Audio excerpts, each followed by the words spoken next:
it down, because now with so many different pieces and streams and calls happening at one time, I feel like I need to write things down to keep my mind focused.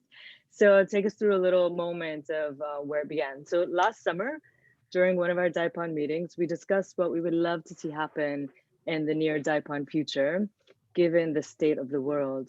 So we couldn't gather, we couldn't touch or share with any intimate physical expression. And so we questioned, how do we connect in this isolation? Robyn expressed interest in organizing online community classes, and I proposed engaging with our community through focused portals of the body as places to integrate and unify within ourselves and also communities at large. And so we decided to join these two ideas and form the Body Focus Unity series. Of course, we were thrilled. So many amazing souls from our community were interested in teaching through these lenses. And Sheri graciously also has this amazing prowess in orchestrating the technicalities and administrative needs and flows for these creative endeavors. And so we all came together and made it happen in that way. And so from September 14th through December 21st, every 2 weeks, DAIPAN community teachers led classes that delved into a specific area of the body. The Body Focus Unity series embraced isolation as a gateway toward integration. So by isolating points of focus in the body, we sometimes can find this unified or divided mind and body, but through movements, we can find an expression that we can then share and also really go more deeply within ourselves. So we asked, how can we utilize isolation of one focus within our body to integrate full emotional and physical expression? So Kazu Ono wrote, our bodily wounds eventually close and heal, but there are always hidden wounds, those of the heart. And if you know how to accept and endure them, you will discover the pain and joy which is possible which is impossible rather, to express with words. You will reach the realm of poetry, which only the body can express.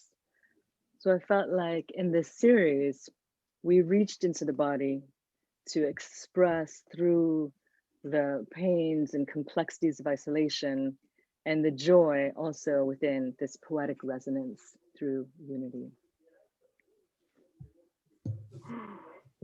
And end scene. Beautiful. Beautiful. So these talk is just simply an extension of that. We did the exploration through the body. Now we talk about it and we will find out what's next. So the first person to talk, let's go in order, it's going to be Joan. Ha, I'm glad you were here because we couldn't start without you, Joan. And you explored the eyes. So can you tell us why the eyes? Why not other body part? What's important about the eyes in your work? And you have 2 minutes. I think, okay. The first thing that honestly, I don't, the whole idea of looking at the Butoh in terms of body parts, body area, it just seemed strange to me. It didn't make any sense to me. And so, I mean, for Butoh, I mean, yes, for movement, for the body, yes. But for Butoh, I just couldn't, you know. So the eyes is one thing I said, yes. Now later I could imagine other, but the eyes is all one thing I said, okay, yeah. Because I think in Butoh, different people kind of use focus in different ways in Butoh, but there is some kind of general or basic, you know, things about it. And one is that not seen directly and not in using the eyes as a sense of focus rather than seen in terms of, you know, of the senses. And then, so that was the main reason I chose it. not necessarily to go first, but just because it was the one that I said, okay, I can grasp this, or this, I can do this. And the one that I think one exercise or one experience that I've worked with a lot in Butoh, and it comes from Ashikawa, but I made it my own, and that is the sense of eyes all over the body. And I use that, and then of course the eyes are the window to the soul. You know, this is also interesting because I think about, especially if you think of Kazu Ono, you think of Butoh and the soul, you know, but also because the sense of eyes to me, it inwardly, you know, is totally spacious, and outwardly it's totally spacious. So it wasn't something that felt like segmented, well, this part of the body or that part of the body, you know. So it was kind of infinite in a way. But that image of eyes all over the body and that picture that that painting that I often show, we used, and I always find that quite amazing, but how you can go and where you can go with that. So it's going to be short, but we're still on the eyes, Joan. And who else from here were with Joan at her workshop? And remember anything that she did that was really interesting, important, eye-opening?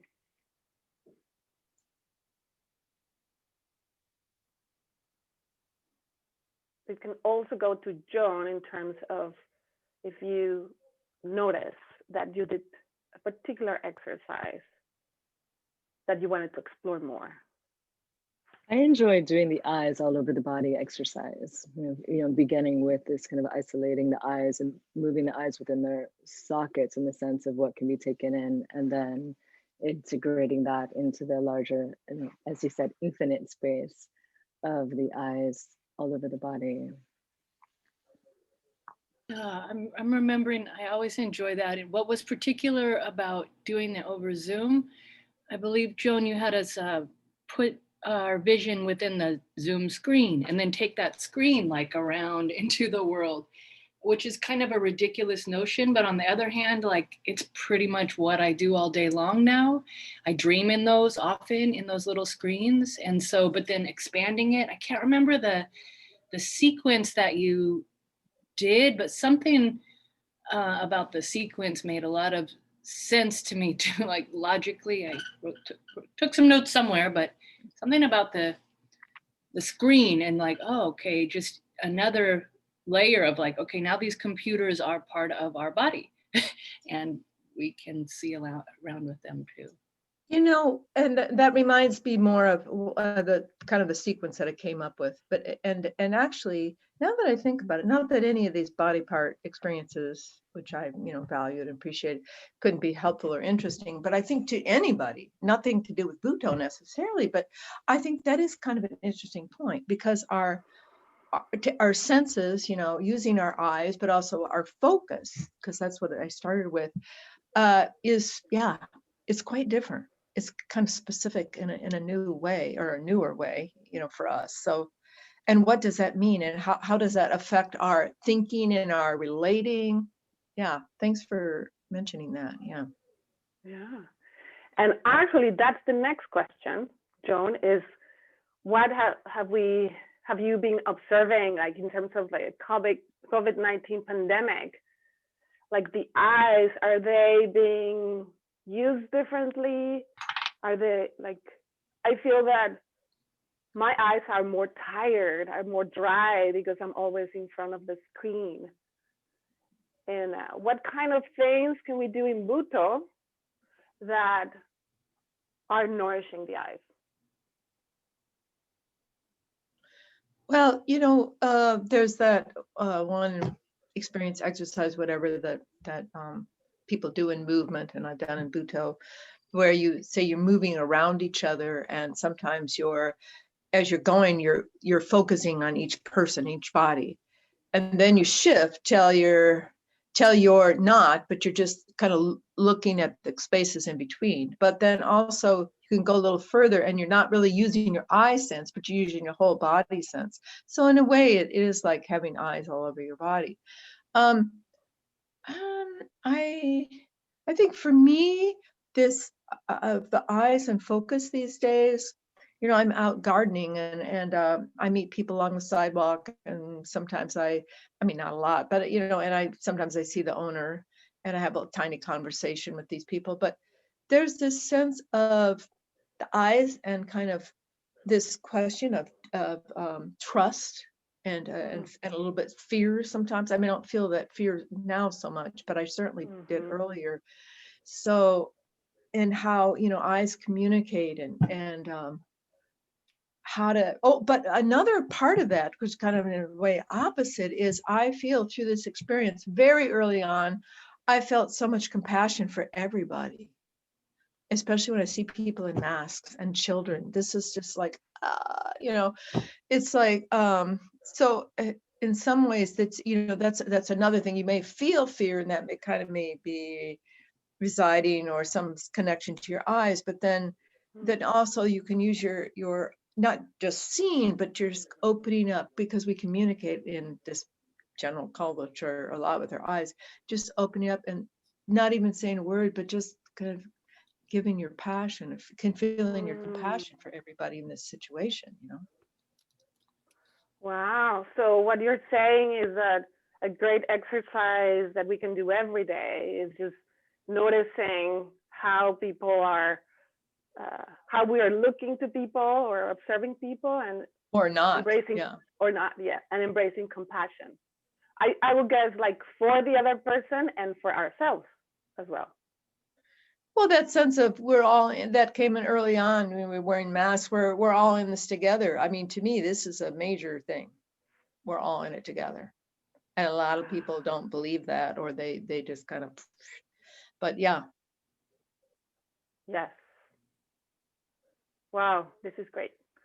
So let's transition. So every teacher gets a little bit of 9 minutes, and see how this happens. Like, that's what I like, this formats of spontaneity, because Nando show up, and Nando is next. Are you there, Nando? Did you get your coffee? He doesn't have his mute unmuted. Hi, good morning, everyone. Good morning. I'm next. Well, yes, but don't worry. I'm just gonna guide you. See, so you were the second in teaching this workshop series. Hi. And hello. Hello. And you taught the spine, right? And I'm very curious about why choosing the spine and not any other body part, and why the spine is important for you and for your work as a Butoh artist and performer and director. Why the spine? Well, I was chose to work with spine, right? We have like 3 or 4 options, and I chose spine as one of my options because it's something I work a lot with my theater group in our trainings, because for us the spine is the center of the emotions in action.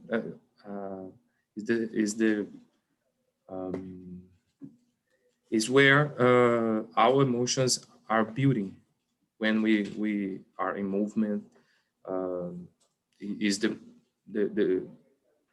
part where all this we can call body synapses is like lightning for the extremities of our body.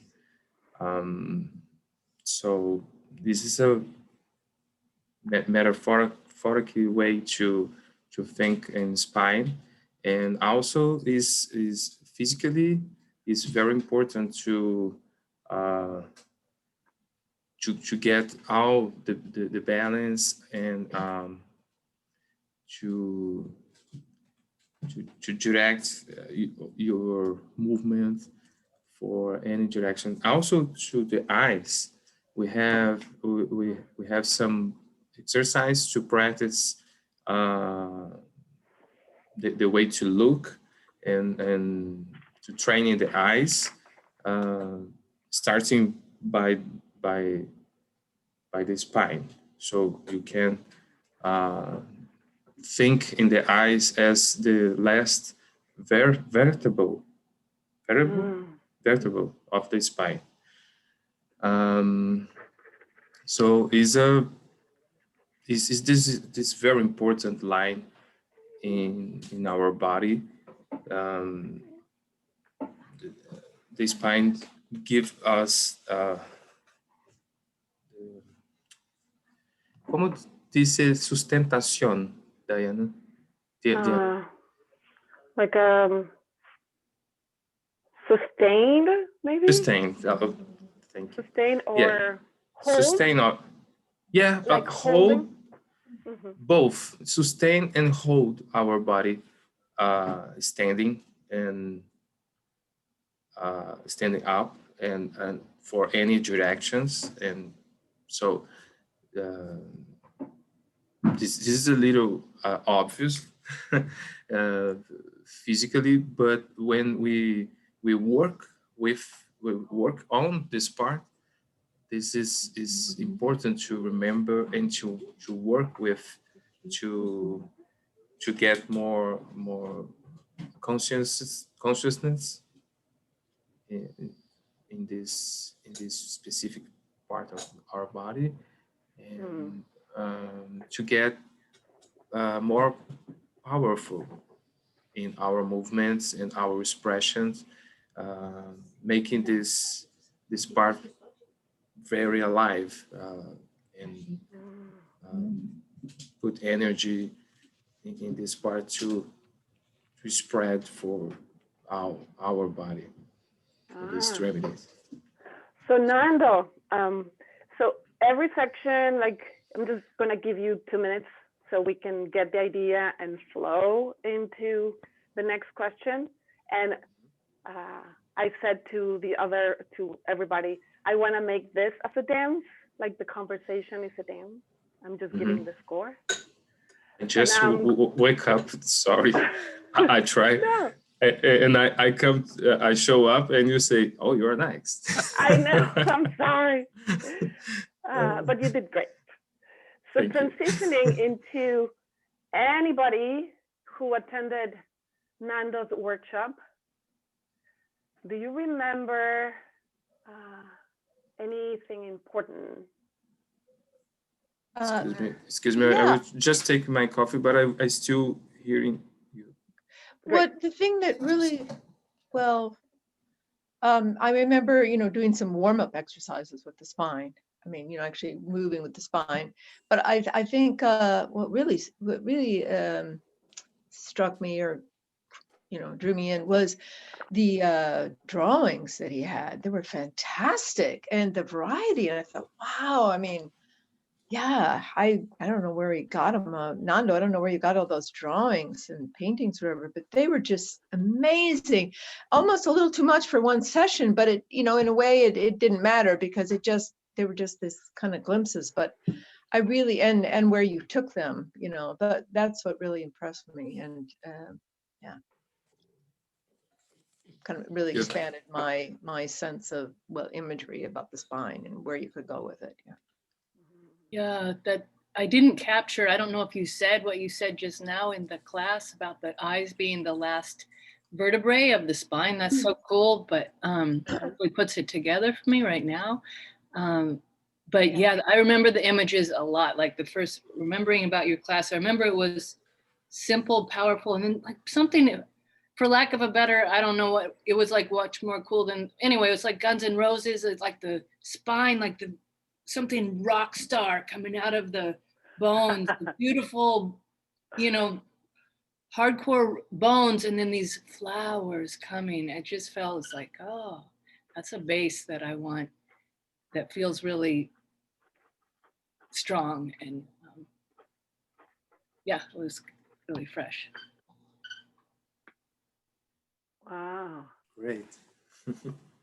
Yeah, I think that it was a powerful class, like with a lot of variety and visuals.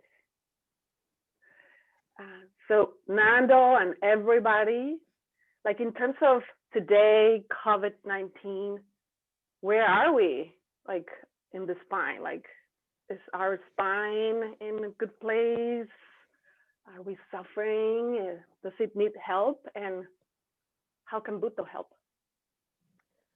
You know, I think one of the exercises that Nando offered, I remembered us doing something similar. And funny enough, I think Nando, you and I were partners in the Sankaijuko masterclass, where of moving, imagining a droplet of water moving down the spine and up the spine, and just really articulating and focusing on that undulation and nourishment and just relationship.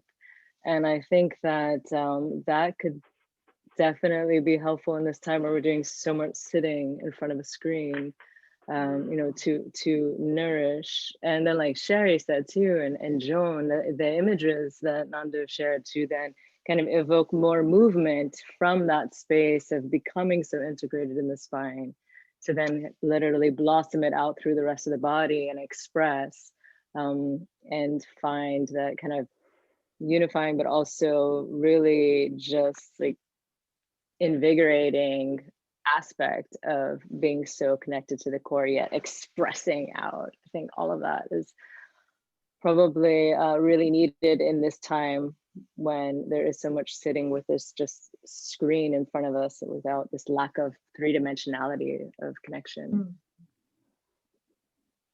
Was pretty challenging for me doing this training by Zoom. I never experienced that before, so I'm glad everyone joy and could get some spark from this this kind of interaction, because you know, we work with energy too when we are gathering together. So but I like a lot. Was a challenge. I was touching. That's right. Yeah, I was like touching to see how my suggestions responding in their bodies. You know, I don't know if Joan talk about that, about her experience teaching this kind of body practices through the video and chat and the Zoom. I don't know. Well, but it's something we are now. We I think everybody learn a lot about that, how to do it. Dhyana, I know you have Pilates class using Zoom. So yeah.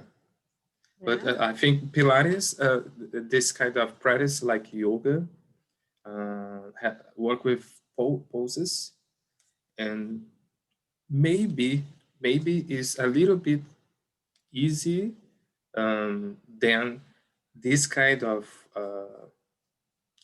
body work. Like Butoh is deep, is metaphorical, work with another senses, you know, it's not just physical. I think for me it's my opinion. But... So that's a great point, Nando, because in my experience, something that is very mechanical can go through Zoom very well, because it resembles people watching a video, so they don't have to interact with it. But then when you ask people to really be connected with the screen, what they are used to be disconnected in a way, then it's a new layer for people to Like they, like Sheri was talking about, her students don't even put video. So she feels that she's talking to nobody, right? But if we, at this case, in this time, like we're forced to either work halfway and say like, well, this is what I want, what I have, and if people don't want to connect, it's fine. Or really kind of like pull the people back. Are you there? I know you're far away at the other end of the world, but we're here together now, and let's make the best out of this connection, like the 5 minutes that we have together. And it's, in a way, it's wonderful, because I don't know you guys, but I have taken classes that are given in Switzerland and in Mexico and in Argentina. It's like, whoa. But anyway, let's go back to the body parts, and we can definitely keep talking about teaching online. The next is me, the mouth. I chose the mouth because for some reason I have a big mouth. I talk a lot. I like eating. I come from a place where food is delicious, and we're just like, conversation is delicious. Yet, I may not be aware of how my mouth is moving, which that was puzzling, because like when I dance, I'm aware about my arms or the spine or the eyes, but rarely kind of like how, like, and actually like when I'm talking, am I aware on how I'm moving my lips or moving my tongue. Also, in terms of languages, I've been learning French, and since maybe Nando, you can kind of like connect with this, or Joan, like, or whoever speaks more than one language, like how it needs to, like, it's so different, English from Spanish, and then French, like the air that comes out, the air that comes in, when to take a breath, how big you open your mouth in order to let go of the sound. And also I loved exploring flavors. So the sweet, the salty of the food that we eat, and how it enters our body and creates movement. So basically, I wanted to explore a body part that I was not aware of. And if you attended the workshop, do you remember anything that was done there that was interesting? I remember the moving walk, traveling forward and backward, and that, what was it? I forget now what we did with that, but the way you work with that with the mouth, yeah, that was interesting. Yeah, I remember the same thing, and what it was, yeah, your classic moving forward and backward, appearing, disappearing, but from the taste areas on the mouth. So there was the tongue from the Ayurvedic processes, like where the sweet is, where the salt is, where the other parts are, and yeah, and they were like subtly, and they went all the way forward. Yeah, that was really an interesting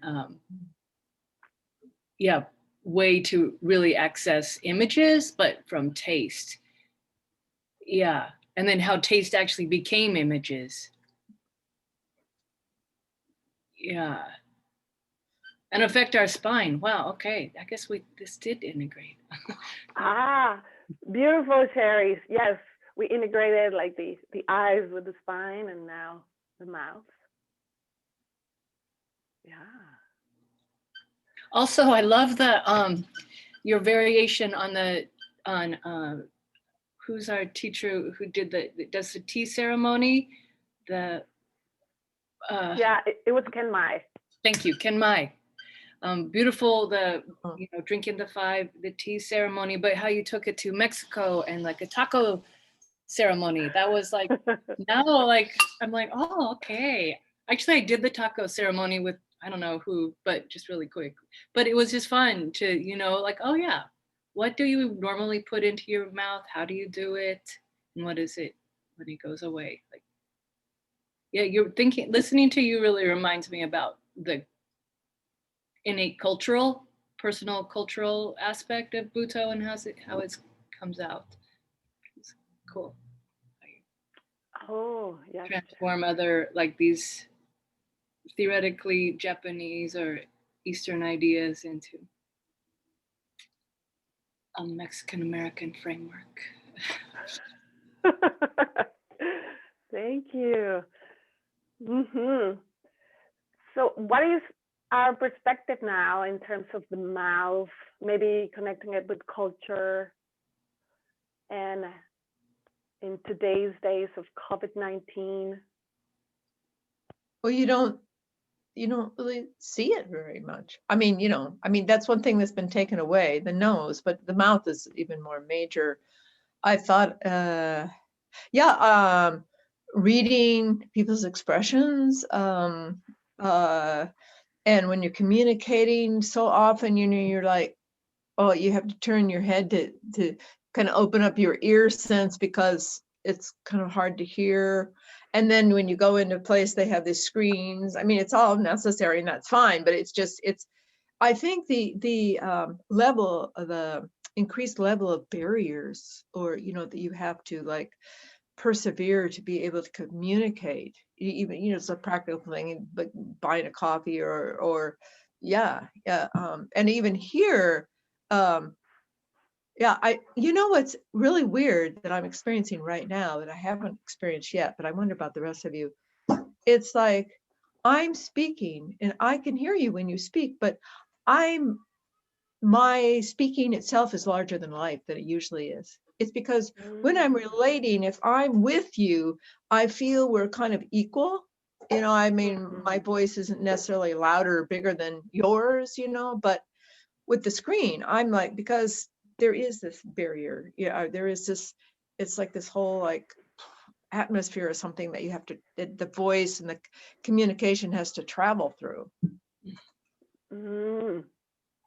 I feel the same way when I teach on Zoom, and when I go away and I'm doing like movements, my voice needs to like increase, and I feel that if I don't do that, they're not gonna hear me. Or also like noticing like my gadgets are working properly, so I have to use my body more in order to be understood.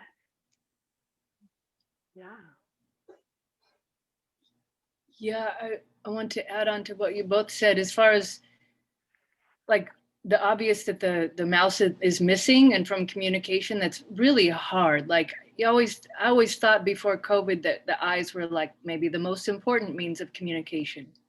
And they certainly are. Like, what if somehow that we were forced to cover our eyes? Like this would be, I don't want to think about that, but okay. I didn't want to think about this either. Anyway, this is like a huge detriment. Okay, but then we are in our little, okay, whatever. We can go down a negative zone or not. I'm going down a slightly negative, but we're in our little prisons. It's beautiful. It's safe in some ways. It's also like we're here. But anyway, in terms of teaching, when my students speak in the classroom, it's like gold. One day my mic thing wasn't working on my class, only one day, and I was like, oh my God, how am I going to do this next hour and a half by just like typing back and forth? And when it finally worked, I'm like, like I'm just so hyper aware of like the honey to my soul from people's voice. And like they don't have to show their video and they don't have to talk. It's like the equity and technology issues. So, okay, so people can chat. But when someone does say anything, even like, I don't know, or any question, it's just like, it's precious. Like it's how we connect, like, but people can choose to do it or not. And it's very interesting because in a regular person space, you just talk to somebody and usually it's not such a, huge deal when each word comes out, but it seems like a huge deal. Well, there's a lot of body language and other kind of communication that happens even without words, or just like little utterances. Yeah. Yeah, definitely. And It's a did you- disembodied voice, actually. Yeah, kind of. Yeah, good point, John. And I think when we cover the mouth, we put our more usual, powerful tool to communicate it in second plane, you know, and naturally body language explodes, and our eyes start to pay more attention in body language also, because we feel this like deficit, like, you know, when we go out in a grocery, or when we go wherever and we try talk with people with wearing masks, is it's weird, and it's limited our communication, you know. It's common people ask to, can you repeat or say that loud, because I don't understand what you're saying, because the mask is cover your voice, and have a lot of meanings. I think we cover our mouth and stop to get to this language, the word language, his high priority, you know, as than usual. Usually to be the more highest level of our communication, words, you know, language. Yeah. And now I think when also, can I say something? Yes, and then we're going to transition to Sheri. About politic. The politic also have their mouths covered, and it's very symbolical. The president of the United States have her been censored, you know. Yes. Like in Twitter is a way to use your voice, and in some way we type words, but it's something we are accustomed to hear him talking every day, and now we don't listen anymore. You know, like this profession is the profession which use more the mouth and the word language, and you know, so I think it's something in this new world post pandemic. We rethink about the mouth and what about the words and our communications, and what is important, and where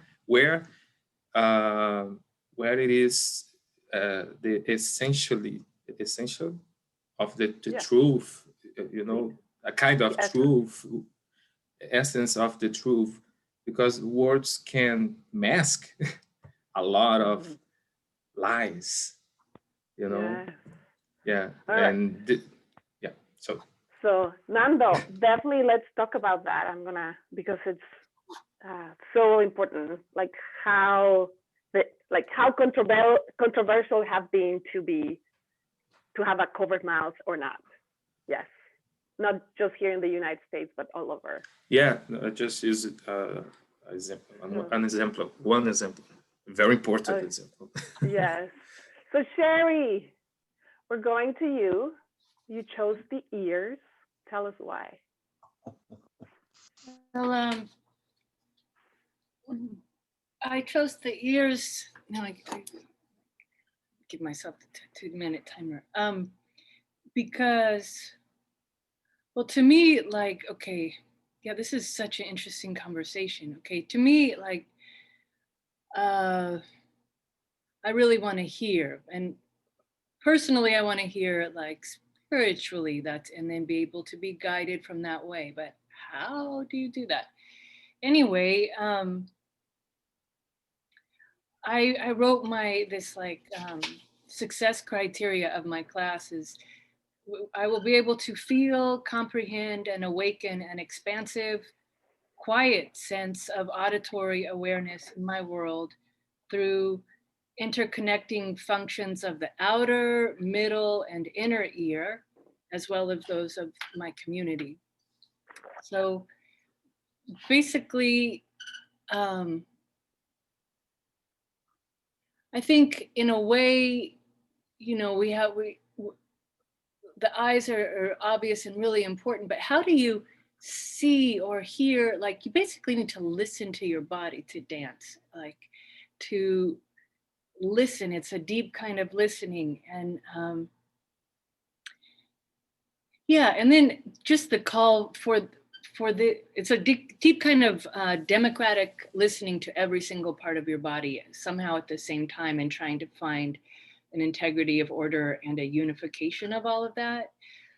But to the call to this particular challenge that Alysia really brought out to us to have a body part. Okay, let me look at the actual ear here.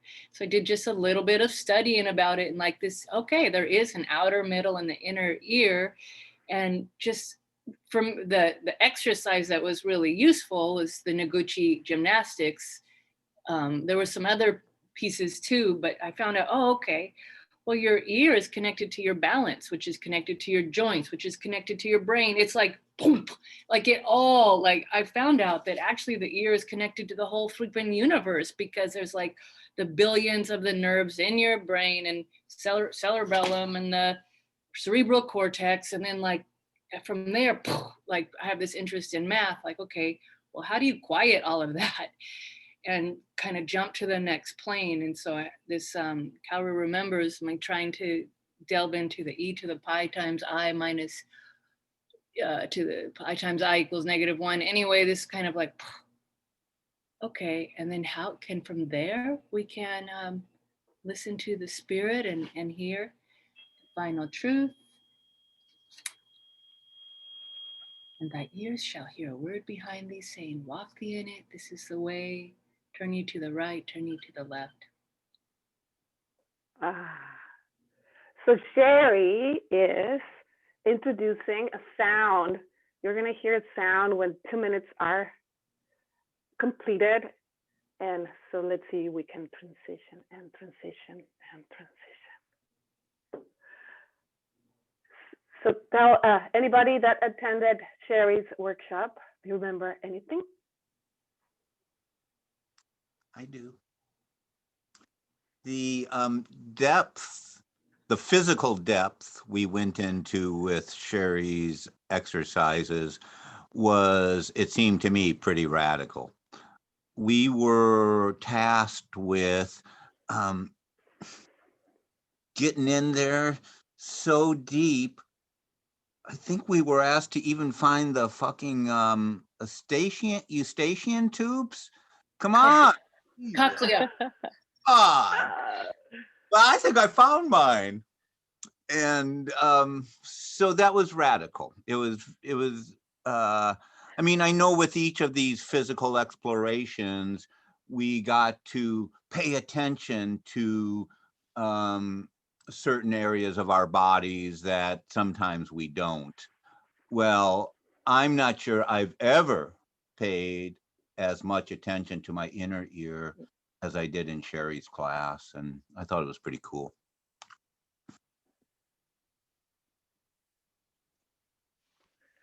Likewise, and it was really almost cosmic in the sense of I think receiving that information and going into the kind of inner landscape of this meditation of sorts. And I remember after one of the dances or dance times we had in the class, I had this imagery of the ears being in my brains, like the lobes of my brain and my vocal cords and my heart and my pelvis. And it was this just really beautiful visualization that felt so cosmic, like I said, really, because it was this like starting here, but really listening and feeling that and then expressing it through my body. It was a really beautiful moment.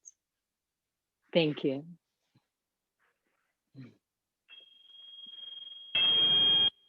Oh,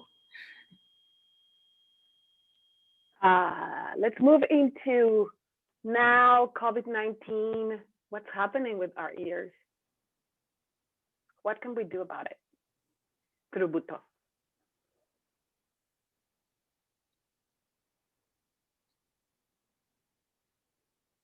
May I speak a little on this? The whole ears and Butoh thing. I just went through a frankly traumatic experience over ears and Butoh.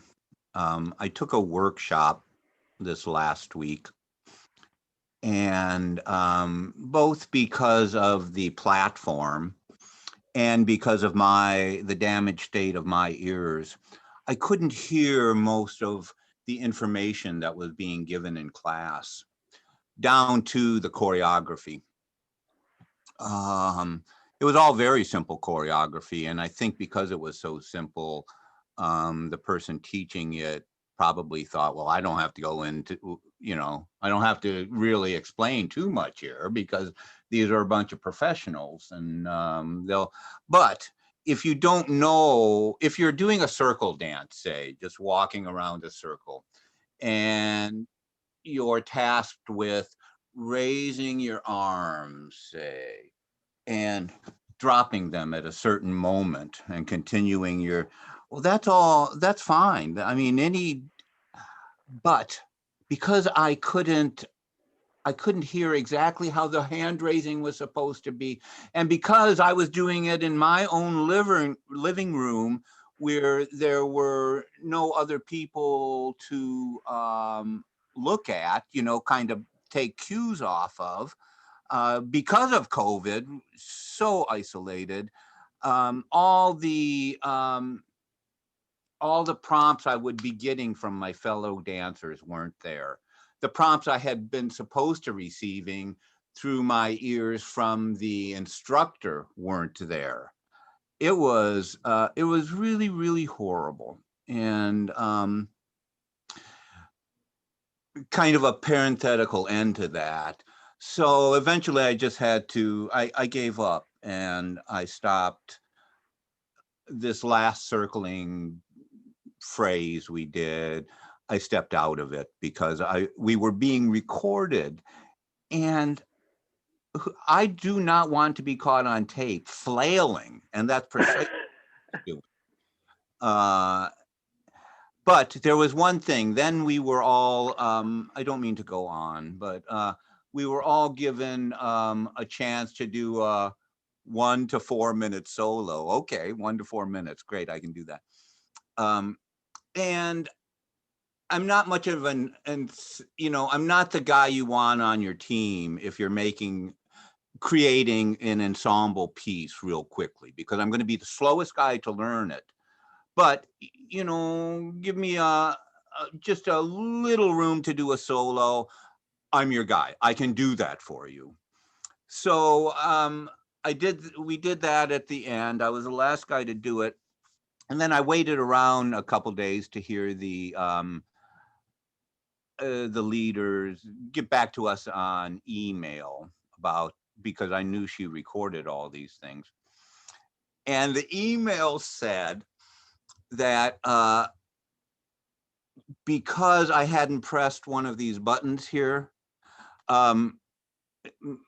whatever solo I had done was not captured. And I thought, okay, there you go. This is my COVID experience with taking class. And that was the question. How has COVID affected your dancing? Okay, that's how it affected this experience. All right. Wow. Thank you, Alan. Yeah, absolutely.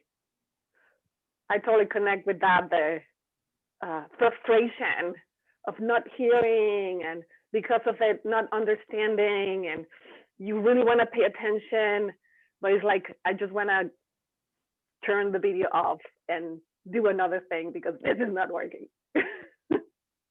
Yeah, definitely. We're gonna transition into the inner leg lines from Alysia. Why, Alysia? Well, when I thought back to some of the earlier days of my Butoh training, I remember the introduction of communicating through the feet. And up until that point, I had mainly been trained in just other forms of modern dance. And so there weren't many different options for the feet, you know, the point, flex.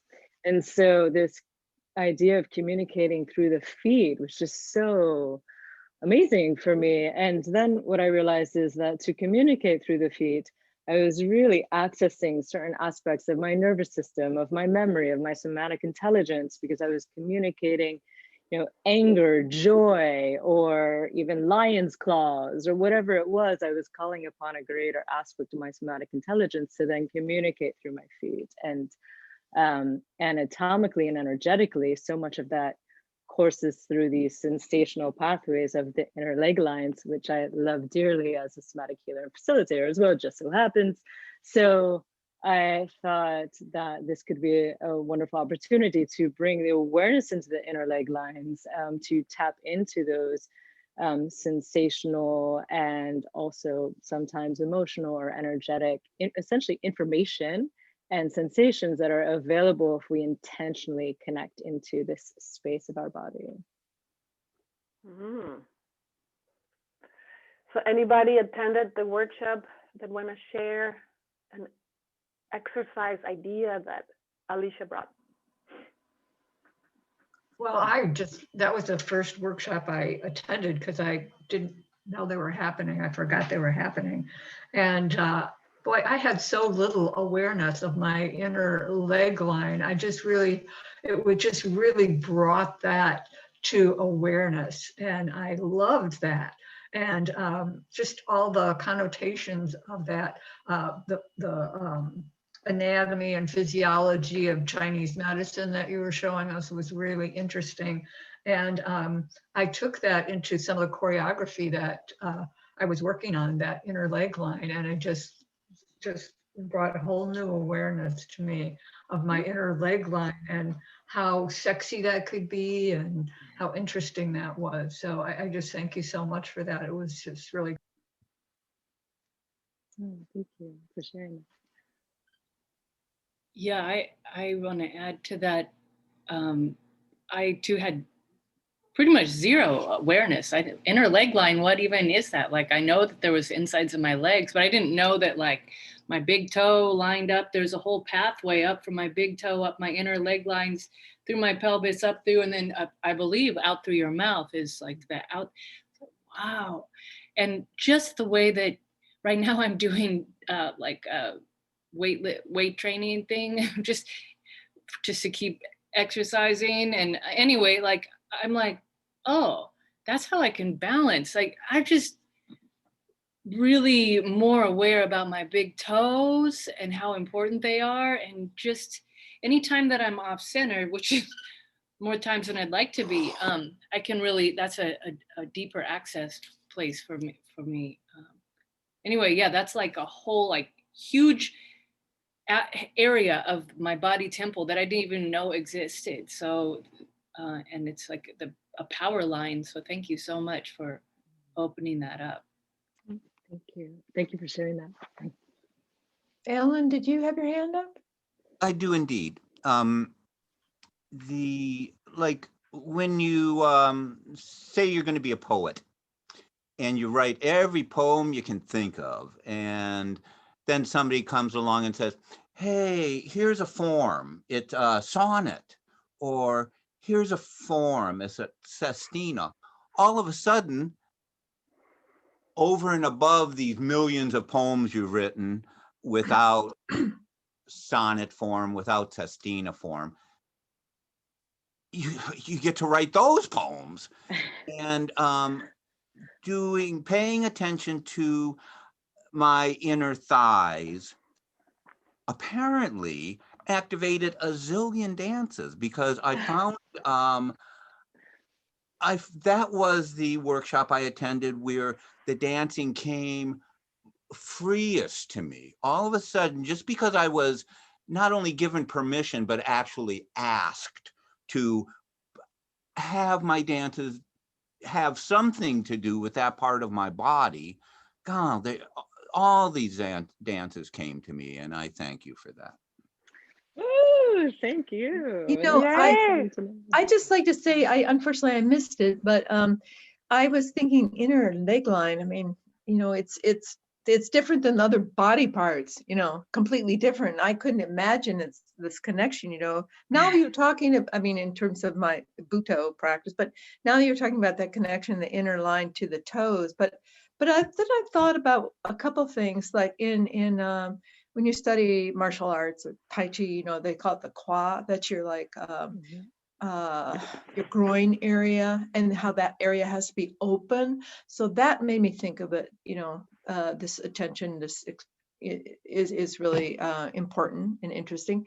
But also I work a lot, you know, this idea of one leg, you know, so that connection of that innerness, you know, of between two legs, whether the legs are together or not, I could see that be very interesting and important.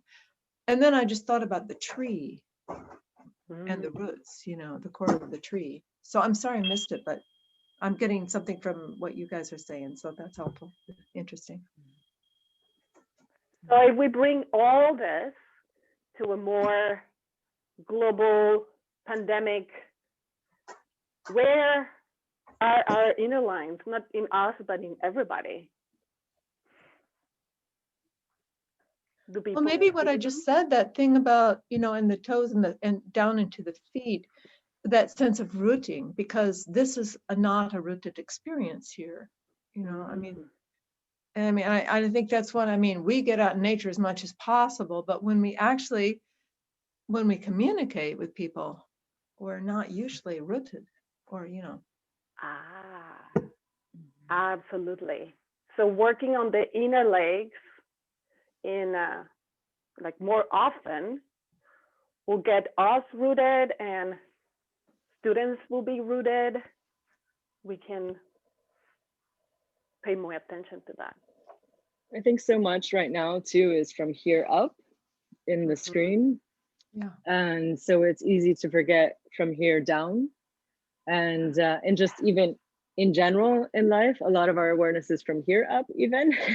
But visually, we're for the most part seeing from here up. And so I think if we begin to bring our awareness to the fact that our brains, our hearts, our lungs are also connected to our feet and the lower aspect of our body, and that there also should be no shame in embracing the lower aspects of our body and really integrating the awareness and in tune aspect of being that aligns our brain with our lower organs and extremities, that, you know, there's just so much more that we could then do in our connections and also in our productivity and efficiency and all of those other words that tend to be bullet pointed underneath what someone may label as professionalism or expectations, you know, that actually this further integrating all aspects of our body can lead to more presence and efficiency and really clarity in everything that we do.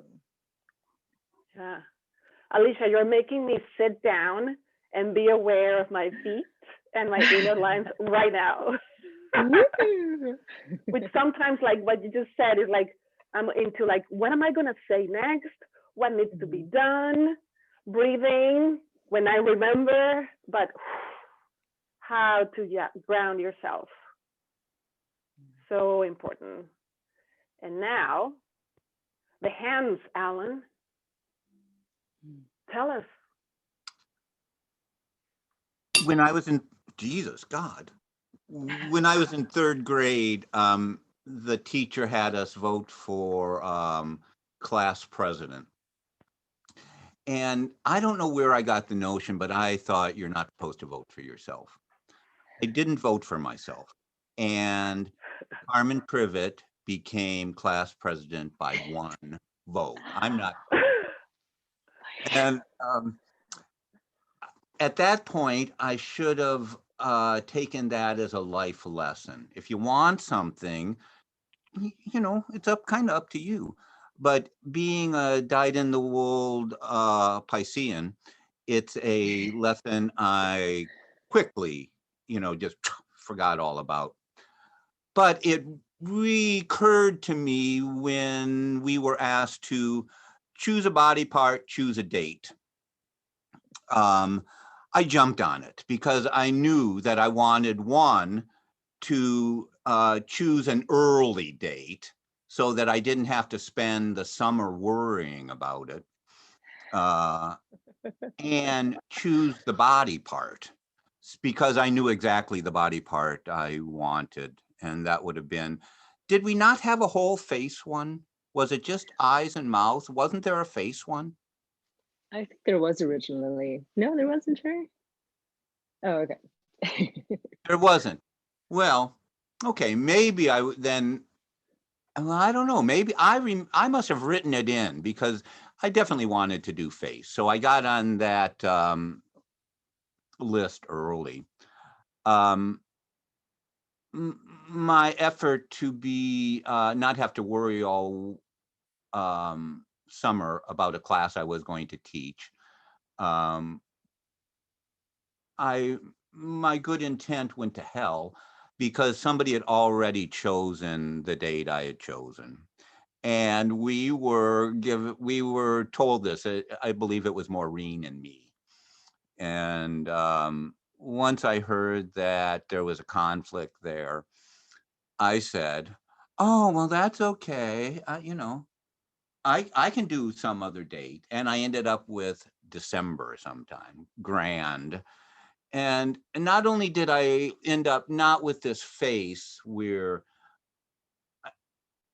perhaps we all think this, but whatever I know, whatever body part I know how to use in Butoh, I know how to use my face. But that was not allowed. So I was tasked with, and I believe at this point it was, I didn't get to choose. What was left were hands. Fine. If you were at the class, I think I demonstrated real well why you wouldn't want these teaching any sort of class about these, okay? These are meat hooks with no fingers, you know, I mean, and I'm sorry. But as I've explored Butoh, I know that the prettiest moments in our dances can come from what we do with our hands.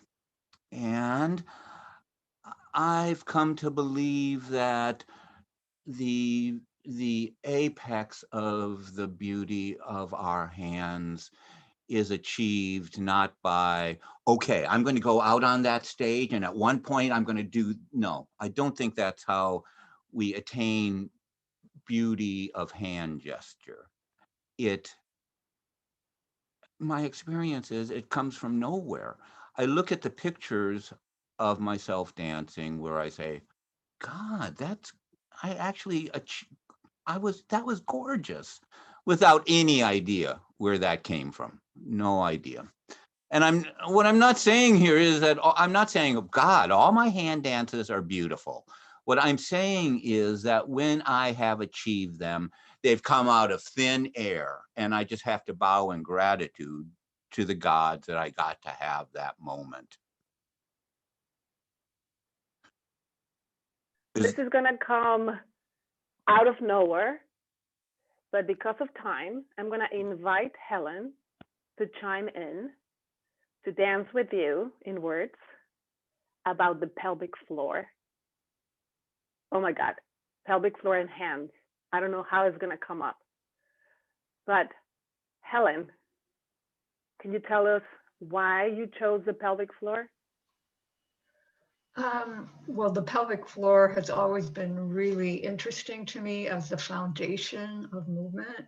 A lot of early training was all about the pelvic floor. I studied a lot of Graham and authentic movement that was organic, came from the pelvic floor. And so it's always been a deep interest of mine. And how it supports, I mean, the pelvic bowl is really what supports your trunk and your head all the way up. It's our foundation, it's our grounding. And I wanted to do, because of COVID and because of Zoom, we have the opportunity to be visible or not visible. You can have your screen on. Maureen's class, you could even go completely dark. And because of that, when you're dealing with the pelvic floor, you're dealing with your sex, you're dealing with the trauma that you might have received sexually, you're dealing with taboo, you're not allowed to touch yourself, and you're dealing with your root. And so a great place to explore when you don't have to have your screen on. And I was doing this during the solstice, the night of the solstice. And for me, that was about bringing the light into the dark. And this can be such a dark area, forbidden area of our bodies, that this was the night that is the big turnaround, where the days had been getting shorter, the nights had been creeping in, and then on this day is when we bring light. And so that's why I chose that. So I want to be brief. And it's grounding to, the pelvis is our root. It's grounding in these troubling times and in these times of lives. It's just good to be grounded. Thank you, Helen. So anybody who experienced these workshops, tell us, what was your experience? Either from Alan's workshop or Helen's workshop. Well, Alan's, I really, that's the thing about the hands. It's interesting how you talk about the hands and beauty. I mean, I get that, but their hands are anything. I mean, beauty is just one. Maybe it's because you felt like it was difficult for your hands to be beautiful. You thought about that, but when you showed your hands, suddenly I thought about Kazuo Ono. And, that's one of the things that when you read about him, it says, that, and also Hijikata and others, but especially with Kazuo Ono and his hands, that they seem outsized for his petite body, and that he felt like he didn't really fit into like the Western dance, contemporary dance model or aesthetic somehow because of that. So it made me think about that. And I really enjoyed that little hand dance. And then Helen, I really love, other people's workshops too, not everybody did this, but when you did it, and you had the anatomical, the drawings or pictures, whatever, you could see that. And then you went into the imagery. And what I really like that, the whole way you set up in the solstice and going from dark to light, and the images that you chose to take us there, that improvisation. Yeah, that was great.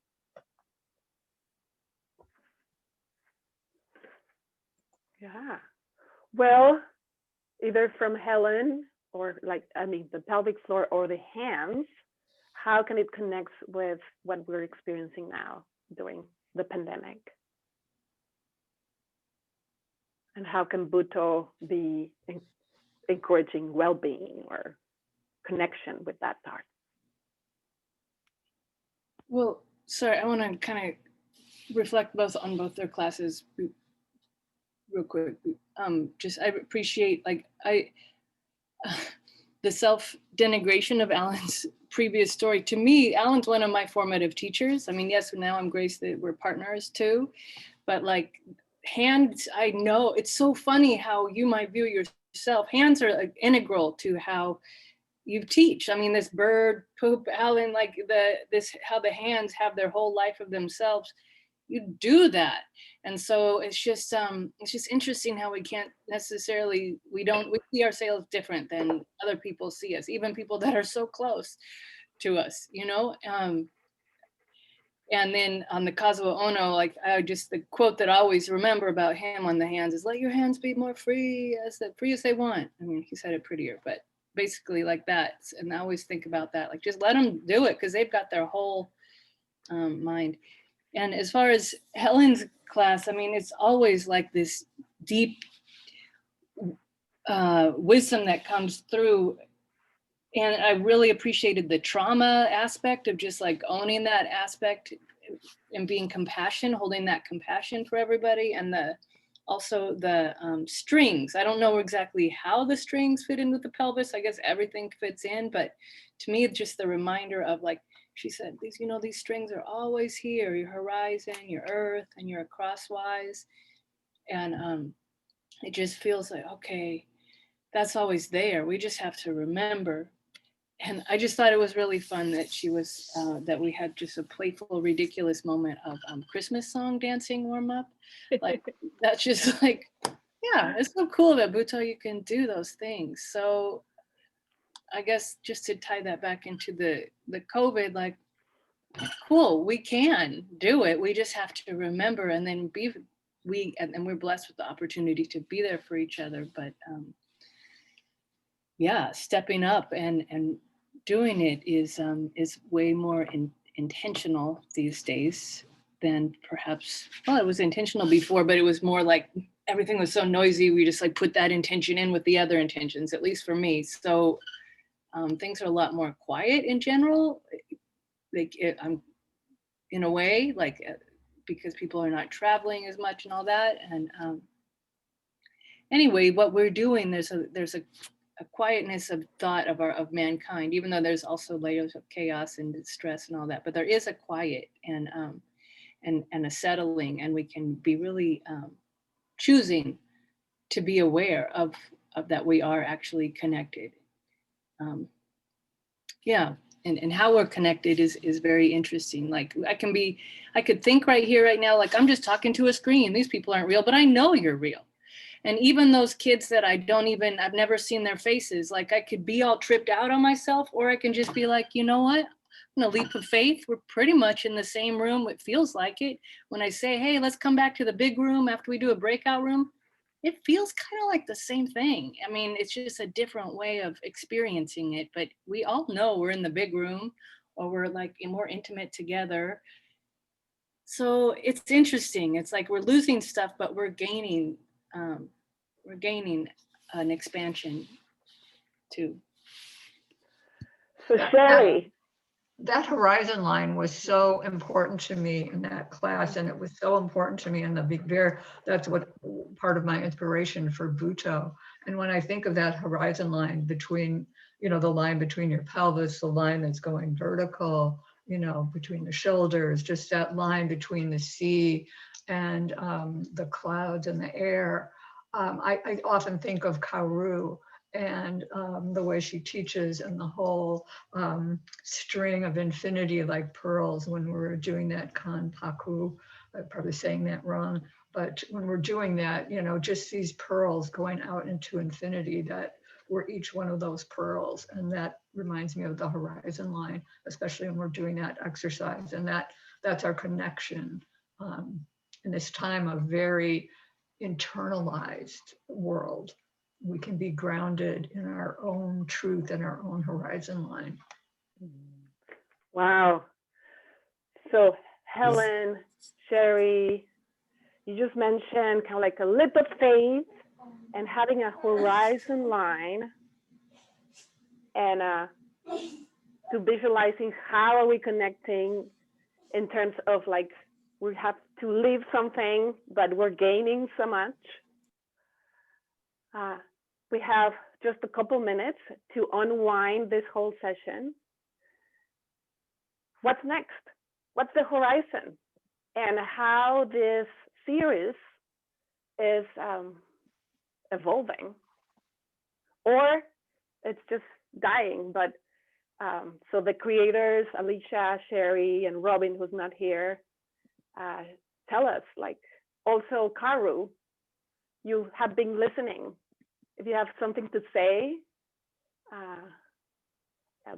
we are so, well, I'm very curious about.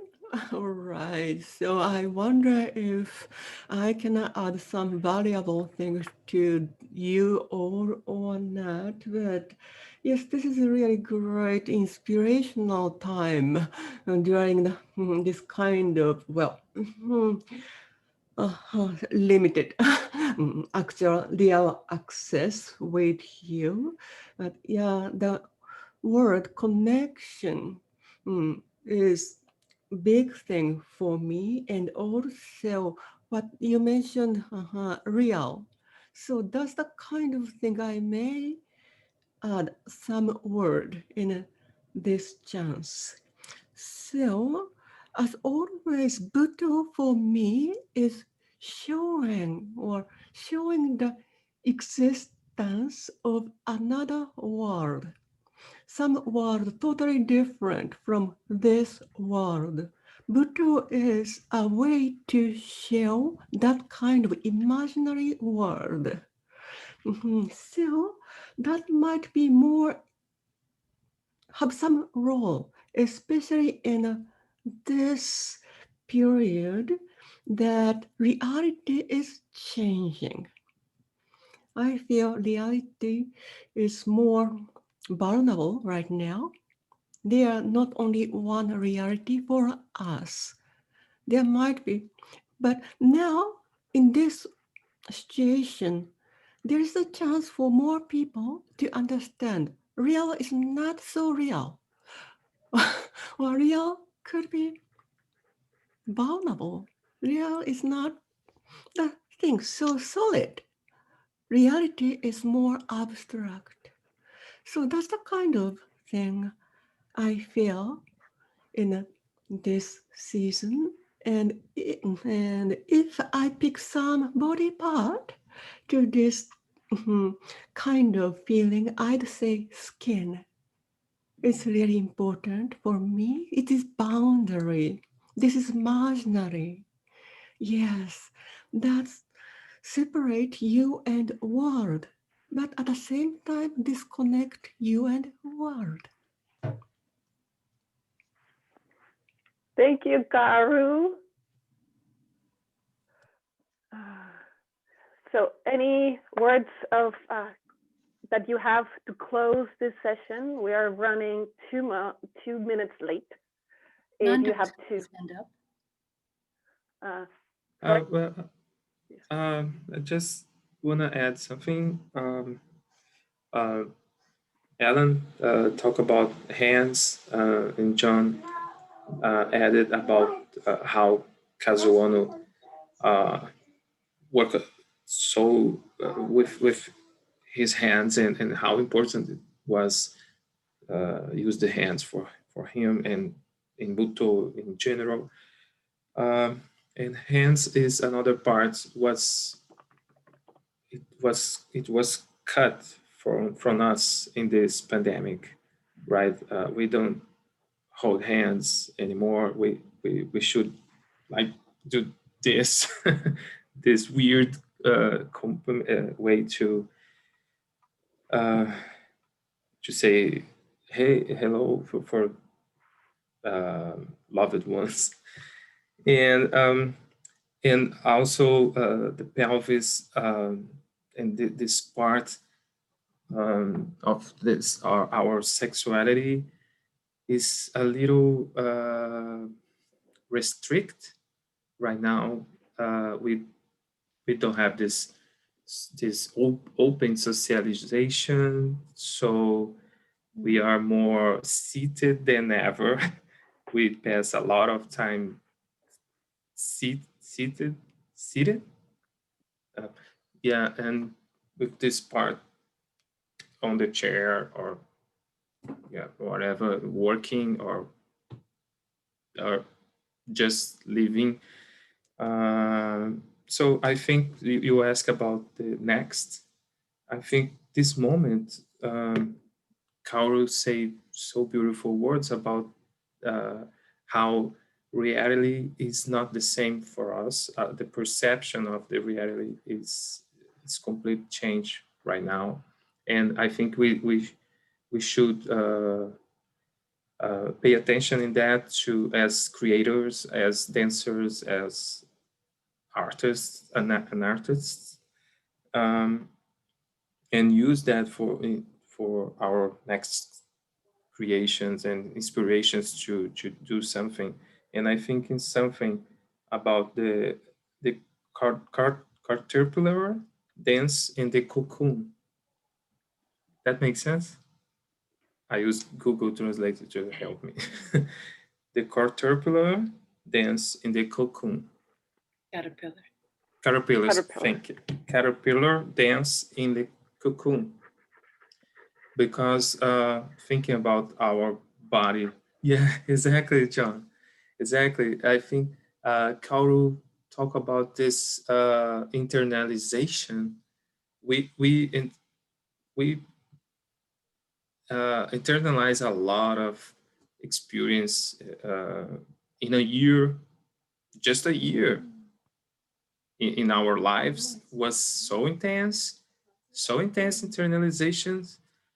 And I think we maybe we should try express this cocoon experience, like how this caterpillar dance inside the cocoon with his spine, his eyes, his hands, all our body inside this cocoon.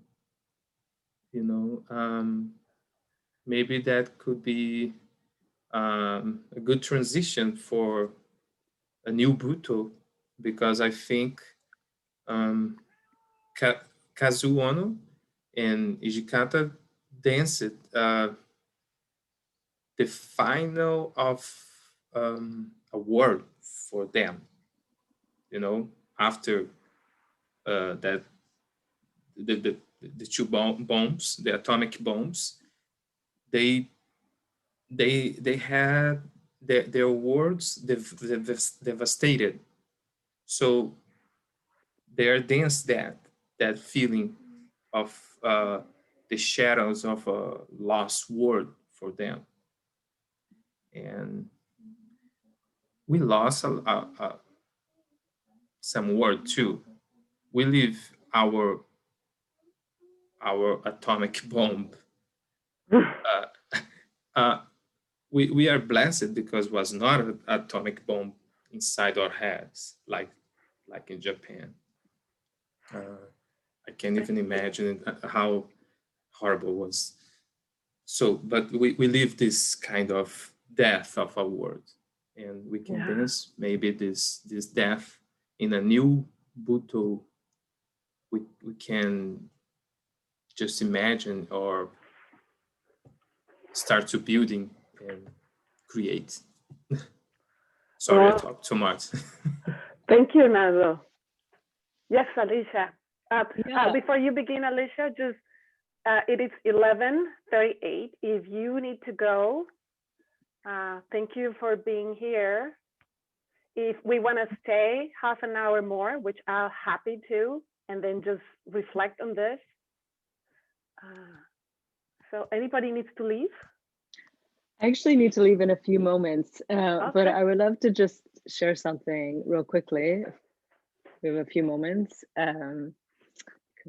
So first of all, I wanted to say that I really enjoyed your class, Alan. If you're still there, I love the invitation to just wildly express through the hands and really enjoy seeing your hands too, which I feel are so beautifully expressive.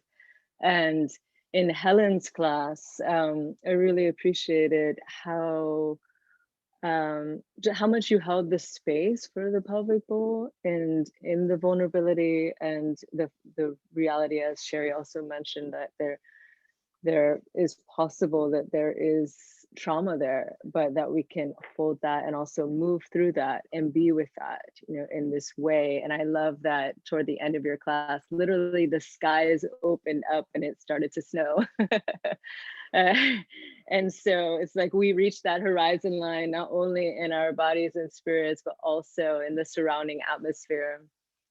And Dhyana, when you spoke about, you know, somehow connecting the hands and the pelvic bowl, transitioning from Alan to Helen, immediately I actually had this image of giving birth to my son, literally giving birth, because, you know, there's so much happening in the womb space and the pelvis, and at the same time, there's just this complex mix of hormones and emotions, and literally there's like a grasping with the hands to push and to breathe, and there's a deep integration of the spine and really every single part of the body, mind, and spirit for that matter. And I think in this time, the opportunities and the tragedy of this moment is this realization, as Caro was saying, that real is dimensional, and the reality that is external can oftentimes be very different from the reality that is internal. But we can find ways to intentionally join those. And while the skin is a boundary, it's also porous. And I feel like Zoom is similar in that way, that it's this boundary, but yet it's also porous, and we can still feel each other in these different ways. And in our chairs, like we can also perhaps begin to break out of this somewhat, maybe dare I say, colonial aspect, or thought that we need to be stiff and still, but that we can, you know, like paw the bottom of the floor with our feet and like bring in that fluidity that is also our literal bodies and energy. And there's this quote from Satsumi Hijikata that I love, that's "Be reborn always and everywhere again and again." And I think that there is that invitation here in this aspect and moment of history in our worlds. And I love the caterpillar idea, because there's a wonderful Radiolab episode, don't know if you've heard it, about the caterpillar and the butterfly, and how when they build the oh, what is it? It's the cocoon. It has a name and I've just lost it. But that inside, it turns to mush and then grows wings. And so it's like this moment of our world where things have turned to mush in so many ways, but there's the challenge of how can we grow these new wings and you know, find a way to fly from here. And so thank you so much for this time of connecting in this way, and in your presence, and wonderful shares throughout these few months. Thank you for bringing us together, Dhyana.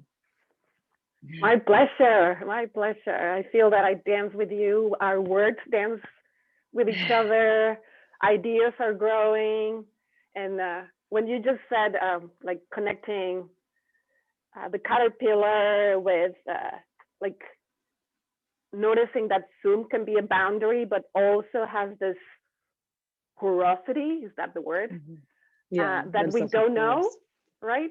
Like it's even as if we don't know that we were caterpillars, that we need to transform and have wings. So nobody told us that we are going to transform into this new being, but we're doing it and it's happening. And finally, we need to kind of like, oh, wait a second, I'm changing. I cannot stop it, but what about enjoy it? Or what about share it with others? And there's this idea that came up into what if we could combine body parts and make a dance? Combine the hands with the pelvic floor, the core with the spine, the ears with the eyes, and is there a dance that could come out of it? Or a conversation, or a a drawing. So many ideas hopefully will spark. So how, maybe we can write it down and send it to each other. You can send it to me and I can put them all in a document. We can have conversations one-on-one if there's something. Here, today was just like a big pot where we put all our thoughts and like a big soup. That's very tasty. Well, thank you so much. I think Helen has a class. Yeah, gotta go. You're Thank you, welcome. Sheri. It's wonderful, really wonderful to be here. with you. Yeah, thank you so much. You're welcome. Yes, thank you. So happy to see you all. Yeah. Have a good weekend. Thank you. Bye. Bye.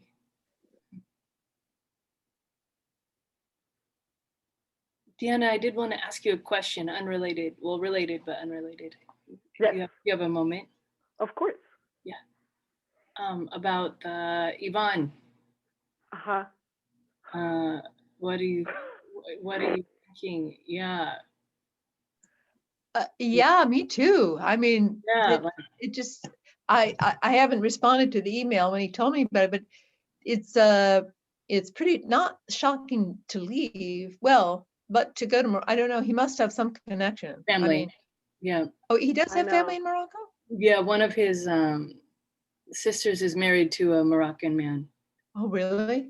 Yeah. Well, I mean, well, I have been to Morocco. I mean, many Oh, years is it? ago, but yeah, but I mean, I was thinking two things. One was, well, is he still going to want to pursue his, his PhD? Because not that he Oh. can't, but and the other thing is that Morocco, I mean, Yvonne has many ideas and projects and things he could do, but Morocco wouldn't be, I'm sure, not the easiest place to pursue your visions of Butoh. I mean, you would have to, you'd work with them, however, in the culture, but yeah, anyway. Yeah. What do you think? Yeah. Well, I'm pretty sure the Morocco, like going to Morocco is to help his parents get grounded there, because that would be a place where like the other sister, that would be a better place for the end of their life. Like he loves them so much. But he's like, he did all of his doctorate. He's going to do one of those programs. I mean, he flight everywhere. He's been on it'd be pretty weird if he didn't. So I think he'll like move over there, but then come back and do whatever. Yeah, right. Yeah. But I guess his idea about, I mean, but maybe he won't. And I don't know. I mean, he's precious to a lot of our community, but I'm glad that we're all three talking, because in a way there's like us and Robyn, maybe more. And so, so he put the idea of this, of like maybe a final workshop on the February 10th or that weekend, but I'm just not, I don't know. Like, okay, on one hand, just a workshop for whatever reason is kind of like, anyway, school has been a lot, and this whole, this has been like just enough to do this. And Joan, you did actual workshop with him, but like, I'm just trying to just see where you guys are at with the possibility of workshop, and then maybe integrating these ideas, or like to what end. Like, I'm just not interested in, anyway, I'm interested in rest, because I'm still like, that's like a really important thing that I'm still not getting. I need to like continue to make, adjust my life, but I also want to keep moving forward with this, but not in really the same way that I used to approach. Like, I want